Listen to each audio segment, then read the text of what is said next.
diferència. El panda. El panda és una espècie en perill d'extinció.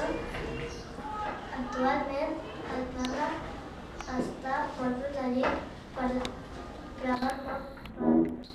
part dels xinesos. Les femelles pesen entorn de 80 quilos i els mascles entorn de 100 quilos.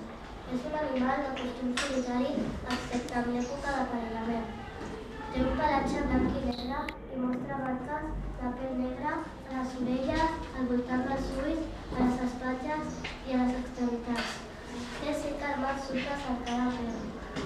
Els peus davanteres estan proveïts d'un petit polpeig que actua amb un pulgar per agafar. Els queixals són grans i el crani ample i amb prominents nasals.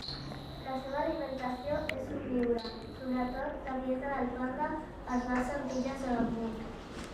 El seu aparell digestiu només assimila el 20% que li obliga a alimentar-se de 12 a 14 hores al dia. Viuen al bosc del sud de Xina, el panda llemat a la província de Shanxi i Gansu. I així s'acaba la meva conferència.